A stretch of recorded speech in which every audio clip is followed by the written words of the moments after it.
শুধু মুসলিমরাই নয়, অন্য ধর্মের অনুসারীরাও আল-আকসাকে শ্রদ্ধা করে। আল-আকসা চত্বরে রয়েছে বেশ কয়েকটি স্থাপনা, যার কোনোটি মুসলমানের জন্য, কোনোটি ইহুদিদের জন্য, আবার কোনোটি খ্রিস্টানদের জন্য গুরুত্বপূর্ণ। আর সব স্থাপনার সঙ্গে জড়িয়ে আছে তিন ধর্মের ইতিহাস। পবিত্র আল-আকসা মসজিদ সারা বিশ্বের মুসলিমদের কাছে তৃতীয় পবিত্রতম স্থান হিসাবে বিবেচিত। আসন্ন পবিত্র রমজান মাসে আল-আকসা মসজিদে প্রবেশের ক্ষেত্রে শুধু বিধিনিষেধ আরোপ করবে ইসরায়েল। ইসরায়েলি প্রধানমন্ত্রী বেনিয়ামিন নেতানিয়াহুর কার্যালয়ে এই ঘোষণা দিয়েছে।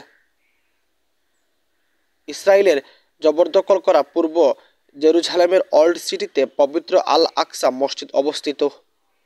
পবিত্র আল-আকসা মসজিদে সারা বিশ্বের মুসলমানদের কাছে তৃতীয় পবিত্রতম স্থান হিসাবে বিবেচিত। বিশেষ করে রমজানে পবিত্র স্থানটিতে প্রবেশের ক্ষেত্রে ইসরায়েলের বিধিনিষেধ দীর্ঘদিন ধরে সংঘাতের বড় কারণ হয়ে উঠছে। আগামী 10 মার্চ পবিত্র রমজান শুরু হতে পারে।